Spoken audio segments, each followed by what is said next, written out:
Hey YouTube, Dre2701 here.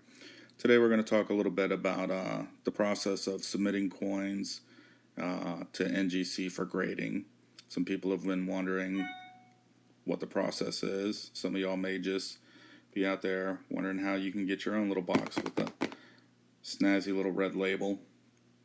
Some people may just be wondering what it feels like to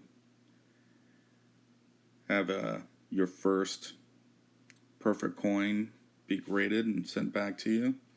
Some of you may just want to experience the agony of defeat, as I've done here with my 68.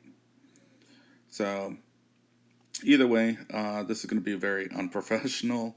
I'm not an expert in this in any way, so I'm going to give it a shot.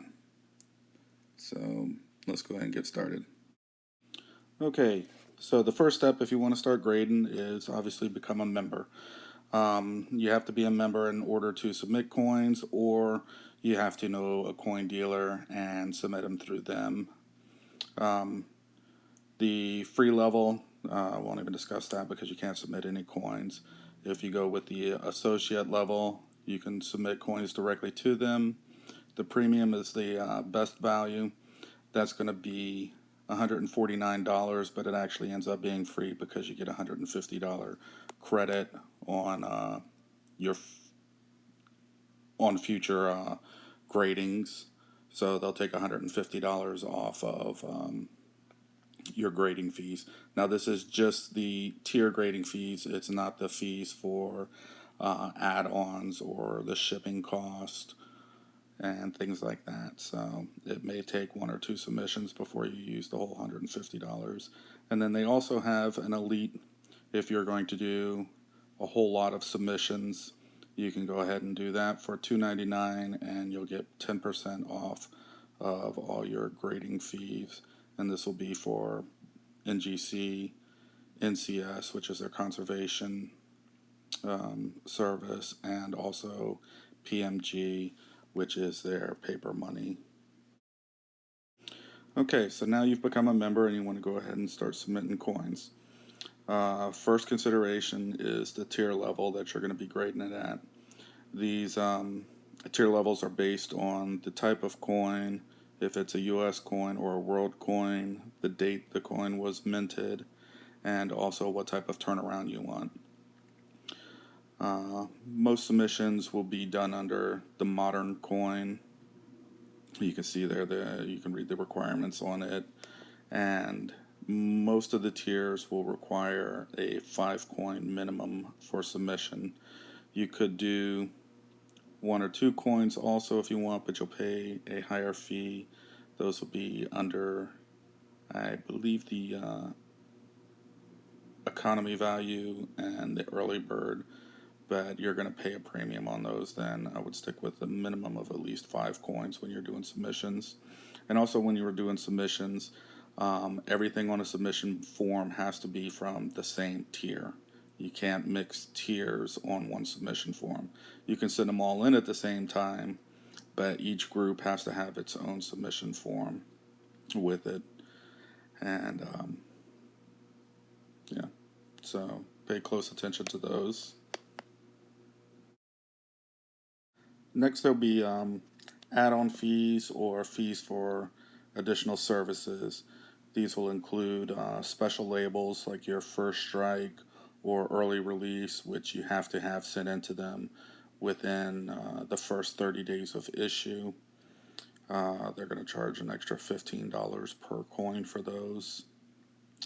Or if you're sending in something that has you want an error or variety designation on it for them to look for those, you'll need to note that on the submission form, and they will also charge an additional $15 per coin for those.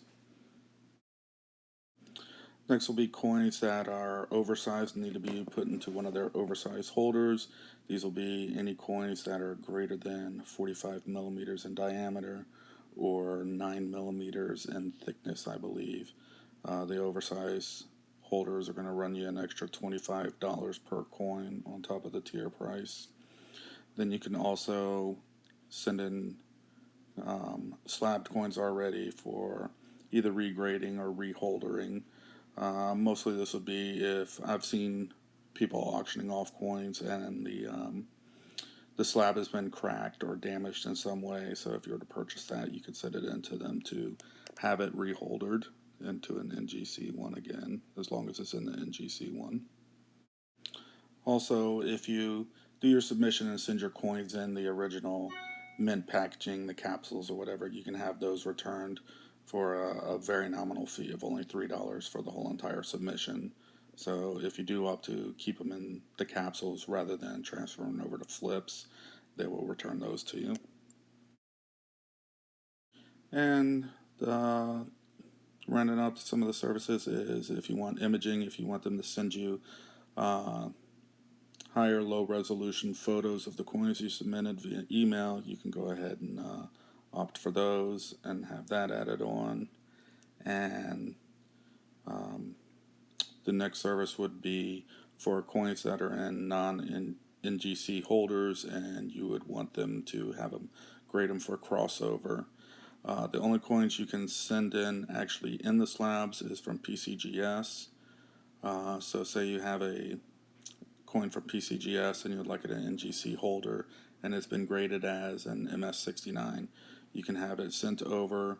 You can put a low designation of, say, it has to grade 68 or above in order for them to take it out of the slab and put it in an NGC. If they determine it doesn't grade that high, they'll leave it in the PCGS one for you.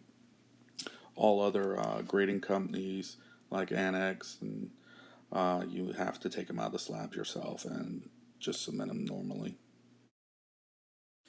Next thing to consider is going to be the shipping rates. Depending on how many coins you send in and their value will determine what your return shipping rate is going to be.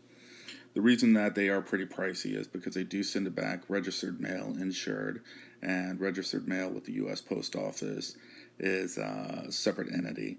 So, meaning basically they keep it secured and locked up at each facility it goes to. They have a cage and all registered articles of shipment are put in there. But they still do turn a profit. For example, my last two submissions, I sent in a group of 6 coins and then a group of 14, I believe it was, and both of them, the return shipping that they actually paid were in the $15 range, and I was charged $24 and $28.